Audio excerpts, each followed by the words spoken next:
సినిమాయ నమః. నేను mister B. నా మాట సూటిగా ఉంటది. మ్యాటర్ క్లియర్‌గా ఉంటుంది. మీరు చూస్తున్నారు మిస్టర్ బి ఛానల్. ఈ వీడియోలో మనం మాట్లాడుకుందాం 'లబ్బర్ పందు' మూవీ రివ్యూ. ఈ సినిమా తమిళ్‌లో రూపొందింది. తెలుగు డబ్బింగ్ వెర్షన్ హాట్‌స్టార్‌లో అవైలబిలిటీలో ఉంది.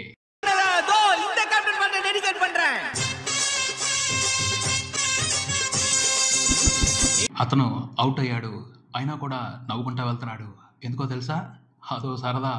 అతను బ్యాటింగ్ చేయటాన్నే కాదు, ఔట్ అవ్వటాన్ని కూడా ఎంజాయ్ చేస్తాడు. 94 మీద ఔట్ అయ్యాడు. ఇంకో 6 కొడితే సెంచరీ కొట్టేవాడు. అయినప్పటికీ అది కిక్ ఇవ్వలేదు అతనికి.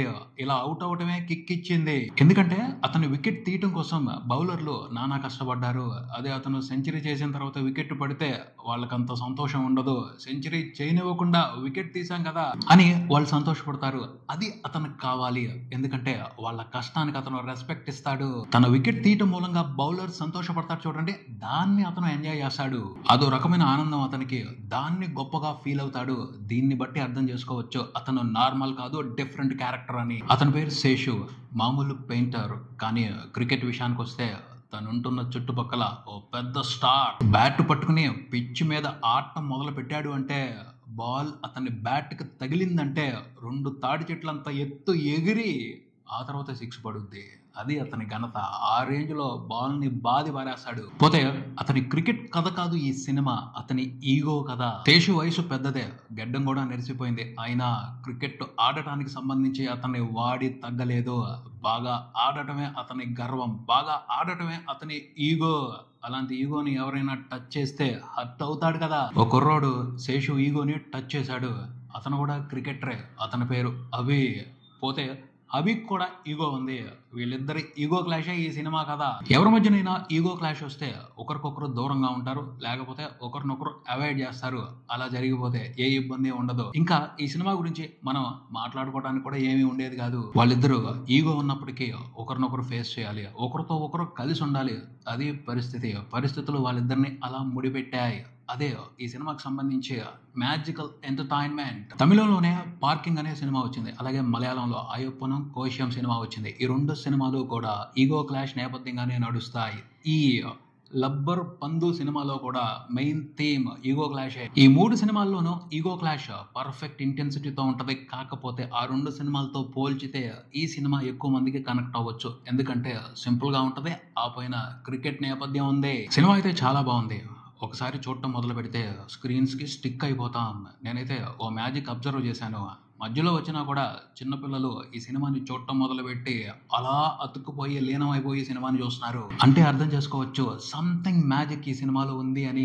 ఎక్స్పెక్ట్ చేయని గొప్ప మ్యాజిక్ ఈ సినిమాలో ఉంది. సినిమా క్లైమాక్స్ చూస్తున్నప్పుడైతే థియేటర్ అనే కాదు, ఇంట్లో కూడా పిన్ డ్రాప్ సైలెన్స్ ఉంటది. అంత లీనమైపోయి సినిమాని చూస్తాం. అలాగే సినిమా ఎండింగ్ కి సంబంధించి ఫీల్ అవని ఆడియన్ ఉండడు. అంటే డిస్టర్బింగ్ ఫీలింగ్, హెవీ ఫీలింగ్ కాదు, హ్యాపీ ఫీలింగ్ ఉంటది, సాటిస్ఫాక్షన్ ఫీలింగ్ ఉంటది.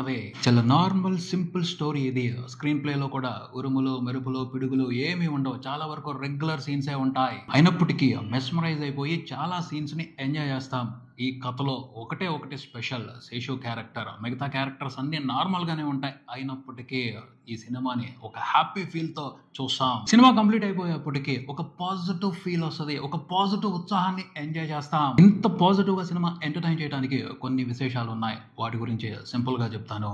సినిమాని ఎంటర్టైన్మెంట్ గా మాత్రమే చూసే వాళ్ళకి ఇది జస్ట్ ఇన్ఫర్మేషన్ లా అనిపించవచ్చు. కానీ సినిమాని కెరియర్ గా పెట్టుకున్న వాళ్ళకి, రైటర్ గానో డైరెక్టర్ గానో ఒక మంచి ఫ్యూచర్ ని వెతుక్కుంటున్న వాళ్ళకే ఇది ఓ మంచి ఎక్స్ప్లెనేషన్ అవుద్ది. చిన్న సినిమాలు చేయాలి అనుకునే వాళ్ళు, కొత్తగా సినిమా కెరియర్ ని ప్రారంభించాలి అనుకుంటున్న వాళ్ళు ఈ సినిమా నుండి చాలా నేర్చుకోవచ్చు. ఈ సినిమాకి front line attraction characters. Seshu character special గా ఉన్నప్పటికీ, మిగతా క్యారెక్టర్స్ అన్ని రెగ్యులర్ గా ఉన్నప్పటికీ అన్ని పాత్రలు నచ్చుతాయి. అభి ఉన్నాడు, దుర్గా ఉంది, శేషు భార్య యశోద ఉంది, శేషు అమ్మ ఉంది, శేషు ఫ్రెండ్ ఉన్నాడు, అభి ఫ్రెండ్ ఉన్నాడు, అలాగే jolly friends cricket team captain ఉన్నాడు కురుప్పు. వీళ్ళందరూ కూడా చాలా సహజంగా ఉంటారు. ఆ పాత్రలన్నింటినీ కూడా మనం ఇష్టపడతాం, గుర్తు పెట్టుకుంటాం. ఎందుకంటే ఆ క్యారెక్టర్స్ ని రియల్ లైఫ్ లో చూస్తూ ఉంటాం. ఈ సినిమాని చూసేప్పుడు కొన్ని పాత్రల్ని మనమే రిలేట్ చేసుకోవచ్చు, లేకపోతే కొన్ని పాత్రల్లో మనకి తెలిసిన వాళ్ళని చూడవచ్చు. చూడొచ్చు. అంత బాగా, అంత సహజంగా ఉంటాయి ఆ క్యారెక్టర్స్ అన్నీ. అలా ఉన్నప్పుడు ఆ పాత్రలతో చాలా ఈజీగా కనెక్ట్ అయిపోతాం. వన్స్ కనెక్ట్ అయ్యామా స్టిక్ అయిపోతాం. అలా కూడా ఈ సినిమాతో మనం అతుక్కుపోతాం. పాత్రలు అంత అద్భుతంగా ఎలా వస్తాయంటే కథ డిమాండ్ చేస్తే వస్తాయి. కానీ ఈ సినిమా విషయంలో ఓ విచిత్రం జరిగిందని నాకు అనిపించింది.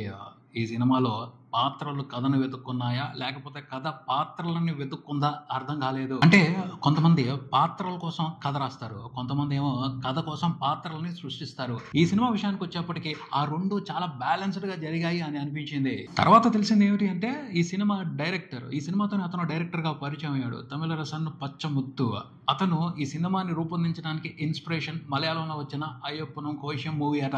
అతను జస్ట్ ఇన్స్పైర్ మాత్రమే అయ్యాడు, యాజ్ ఇట్ ఈస్ గా ఆ సినిమాని ఫాలో అవ్వలేదు. ఎలా చెప్పొచ్చు అంటే అయ్యప్పనం కోశం మూవీలో క్యారెక్టర్స్ డామినేషన్ గట్టిగా ఉంటది, కానీ ఈ సినిమాలో అలా లేదు. క్యారెక్టర్స్ తో పాటు కథ కూడా స్ట్రాంగ్ గానే ఉంది. కథ కూడా పాత్రలని డామినేట్ చేయడానికి ఎప్పటికప్పుడు ఫైట్ చేస్తానే వచ్చింది. తర్వాత స్క్రీన్ ప్లే ఏముంది ఈ సినిమా స్క్రీన్ ప్లేలో అంటే ఏం లేదనే చెప్పొచ్చు. కానీ స్క్రీన్ ప్లే గొప్పగా లేకపోవడంలో కూడా ఓ రహస్యం ఉంది. ఆ రహస్యం అర్థం చేసుకుంటే దాదాపు ఫెయిల్యూర్స్ తగ్గుతాయి, ఆల్మోస్ట్ సినిమాలు హిట్ అవుతాయి. సక్సెస్ పర్సంటేజ్ ప్రతి ఫిల్మ్ ఇండస్ట్రీలోనూ 80% వరకు ఉంటది. అలాంటి సూపర్ రహస్యం అది. ఇంతకీ ఏంటా రహస్యం అంటే కథ కొత్తగా లేకపోయినా, స్క్రీన్ ప్లే ఫ్రెష్ గా లేకపోయినా, పాత్రలు రెగ్యులర్ గా ఉన్న ఆ సీక్రెట్ ఇంగ్రీడియంట్ మాత్రం కరెక్ట్ గా ఉండాలి. అది ఒక జాదుగారు. దాని గొప్ప ఏమిటి అంటే ఎన్ని తరాలు మారినా, ఎంత అడ్వాన్స్ టెక్నాలజీ వచ్చినా బంగారం మాదిరి దాని విలువ ఎప్పటికీ తగ్గదు. ఇంకా రోజు రోజుకి దాని వాల్యూ పెరుగుతా ఉంటది.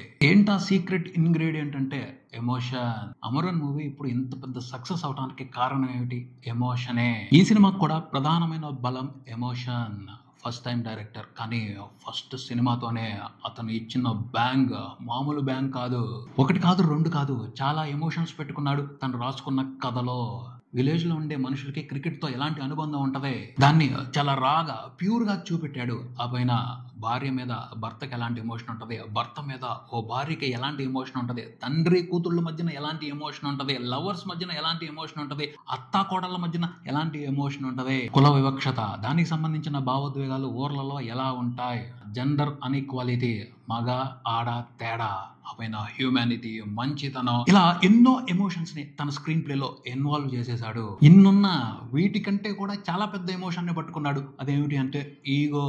దాంతో కూడా చాలా పెద్ద గేమ్ ఆడాడు. నిజంగా నాకు ఆశ్చర్యం అనిపించింది ఆ డైరెక్టర్ దమ్ము చూసి. ఇన్ని ఎమోషనల్ డీటెయిల్స్ ని పెట్టుకుని వాటన్నిటిని కూడా స్క్రీన్ ప్లే లో చాలా పర్ఫెక్ట్ గా సెట్ చేసుకున్నాడు. ఎక్కడి వరకు అవసరమో, ఎంత వరకు అవసరమో అంతవరకే తీసుకుని చాలా ఇంట్రెస్టింగ్ గా స్క్రీన్ ప్లే లో ఇన్వాల్వ్ చేసుకుని బ్యూటిఫుల్ గా రాసుకున్నాడు. రాసుకోవడం దగ్గర క్లారిటీ వచ్చేస్తే చాలు, ఆ తర్వాత డైరెక్షన్ ఏమీ ఉండదు, ఆడుకోవటమే. ఈ సినిమా డైరెక్టర్ అయితే తను పెట్టుకున్న డీటెయిల్స్ తో కబడ్డీ ఆడుకున్నాడు. మంచి ఎంటర్టైన్మెంట్ ఇచ్చి పడేశాడు ఆడియన్స్ అందరికి. Complete satisfaction entertainment. Mass audience కూడా ఎంజాయ్ చేసే మూమెంట్స్ ఉన్నాయి ఈ సినిమాలో. శేషు క్యారెక్టర్ కి ఏమన్నా ఎలివేషన్స్, ఏమన్నా బిల్డప్, ఆ మూమెంట్స్ ని అందరూ టెరిఫిక్ గా ఎంజాయ్ చేస్తారు. భలే మాస్ మూమెంట్స్ అసలు అవి. అలానే కొన్ని సిచ్యువేషన్స్ తో, కొన్ని సీన్స్ తో లిటరల్లీ ఈ డైరెక్టర్ అరెస్ట్ చేసేస్తాడు అంతే ఆడియన్స్ ని. కుల వివక్షతకి సంబంధించి హీరో ఫ్రెండ్ బాలశరవణన్ నటించాడు ఆ క్యారెక్టర్ లో. అతనికి కరుప్పన్ క్యారెక్టర్ కి మధ్యన ఓ ఇంట్రెస్టింగ్ డిస్కషన్ నడుస్తుంది జిరాక్స్ షాప్ లో. నిజంగా మామూలుగా ఉండదు అసలు ఆ డిస్కషన్. కాటెడ్ అంతే కుల వివక్షత ముఖం మీద డైరెక్టర్ ఆ సీన్ తోను, ఆ సీన్ లో అతను రాసిన డైలాగులతోను. తక్కువ కులం వాళ్ళతో ఫ్రెండ్షిప్ చేస్తామని కొంతమంది గొప్పగా ఫీల్ అవుతూ ఉంటారు, అది మేము చేస్తున్న ఫేవర్ అన్నట్టు బిల్డప్ ఇస్తా ఉంటారు.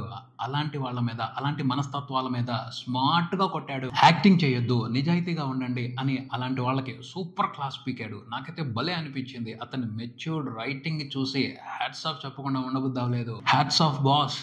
అలానే ఇంకో సీన్ ఉంటుంది. హీరో శేషు భార్య అలిగి పుట్టింటికి వెళ్ళిపోద్ది. ఆవిడ్ని తీసుకురావడానికి శేషు అమ్మ వాళ్ళ పుట్టింటికి వెళ్తుంది. అక్కడ అతను రాశాడు సీన్ ఎంత బాగుందంటే అంత బాగుంది. వండర్ఫుల్ ఎమోషనల్ సిచ్యువేషన్ అనమాట అది. ఒక ఆణిముత్యం అంటాను ఆ సీన్. అత్తా కోడళ్ళ మధ్యన ఎంత మంచి రిలేషన్ చూపించాడో. అలానే క్లైమాక్స్ చూసిన తర్వాత ఈ సినిమా డైరెక్టర్ మీద విపరీతంగా గౌరవం కలిగింది. ఎందుకంటే చాలా శ్రద్ధగా, చాలా బాధ్యతగా ఆ క్లైమాక్స్ ని డిజైన్ చేసి ఎంతో హృదయంగా చెప్పాడు. చివరిలో హీరోని గెలిపించేసి టెంపరీ సాటిస్ఫాక్షన్ ఇవ్వచ్చు, కానీ అలాంటి సాటిస్ఫాక్షన్ కాదు నేను ఇవ్వాల్సింది, ఆలోచింప చేయాలి అనుకున్నాడు. గట్టిగా ఆలోచింప చేశాడనే చెప్పొచ్చు. కుల వివక్షతకి తన పాయింట్ ఆఫ్ వ్యూలో ఓ మంచి పరిష్కారం చూపించాడు. Very good. అసలు సమర్థత అనే పాయింట్ తీసుకుని కుల వివక్షతని ఇలా కట్టడి చేయొచ్చు అని నీట్ గా ఓ సొల్యూషన్ చూపెట్టాడు. నచ్చాడు, చాలా బాగా నచ్చాడు ఈ డైరెక్టర్. ఆర్టిస్టులు అందరూ కూడా చాలా బాగా పర్ఫామ్ చేశారు. శేషుగా అట్టకత్తి దినేష్ వండర్ఫుల్ పర్ఫార్మెన్స్ అనే చెప్పాలి. చాలా న్యాచురల్ గా యాక్ట్ చేశాడు. అతను న్యాచురల్ యాక్టర్, కావాలని కూడా డ్రామా ప్లే చేయడు. తన యాక్టింగ్ అంతా కూడా చాలా న్యాచురల్ గా ఉంటుంది. అదే కనిపించింది ఈ సినిమాలో కూడాను. ఆ తర్వాత అభిగా హరీష్ కళ్యాణ్, అతను కూడా చాలా బాగా పర్ఫామ్ చేశాడు. దుర్గాగా నటించిన అమ్మాయి కానీ, శేషు భార్యగా నటించిన ఆర్టిస్ట్ కానీ, శేషు అమ్మగా నటించిన ఆర్టిస్ట్ కానీ ఎవరూ తగ్గలేదు. అందరూ చాలా చాలా మంచి పర్ఫార్మెన్స్లతో ఆకట్టుకున్నారు. కానీ ఎన్ని హైలైట్లు ఉన్నా ఈ సినిమా వరకు మాత్రం super duper top wonderful highlight మాత్రం డైరెక్షనే. డైరెక్టర్ చాలా బాగా తీశాడు సినిమాని. నేను ఒకటే చెప్తాను, నువ్వు తోపు బాస్ ఎరగొట్టావంతే. ఆస్పైరింగ్ రైటర్స్ కి డైరెక్టర్స్ కి నేను చెప్పేది ఒకటే, ఈ సినిమాలో ఉన్న స్క్రీన్ ప్లేని స్టడీ చేయండి. భారీ సినిమాలు చేయాలి, పెద్ద స్టార్స్ తో సినిమా చేయాలి, కమర్షియల్ సినిమాలు చేయాలి అన్న ఆలోచన ఉన్న వాళ్ళు ఈ సజెషన్ ని పట్టించుకోవద్దు. ఎందుకంటే ఇది మీకు అవుట్ ఆఫ్ సిలబస్. చిన్న సినిమాలు, మంచి సినిమాలు, తక్కువ బడ్జెట్ లో బెస్ట్ సినిమాలు తీయాలి అనుకున్న వాళ్ళు మాత్రం మర్చిపోవద్దు. ఈ సినిమాని కంపల్సరీ చూడండి, స్టడీ చేయండి, అద్భుతం చేస్తారు మీరు కూడా స్క్రీన్ ప్లేతో. Don't miss it. Hotstar లో స్ట్రీమ్ అవుతుంది, తెలుగులో కూడా అవైలబిలిటీలో ఉంది. మిస్ అవ్వకుండా చూడండి. ఇది ఇక్కడికి మరో వీడియోతో మళ్ళీ కలుద్దాం. ఈ వీడియో మీకు నచ్చితే లైక్ చేయండి, మీ ఫ్రెండ్స్తో షేర్ చేసుకోండి, మీ అభిప్రాయాన్ని కామెంట్ చేయండి, ఈ ఛానల్ని సబ్స్క్రైబ్ చేయండి. నేను mister B. Keep watching mister B channel. Thank you.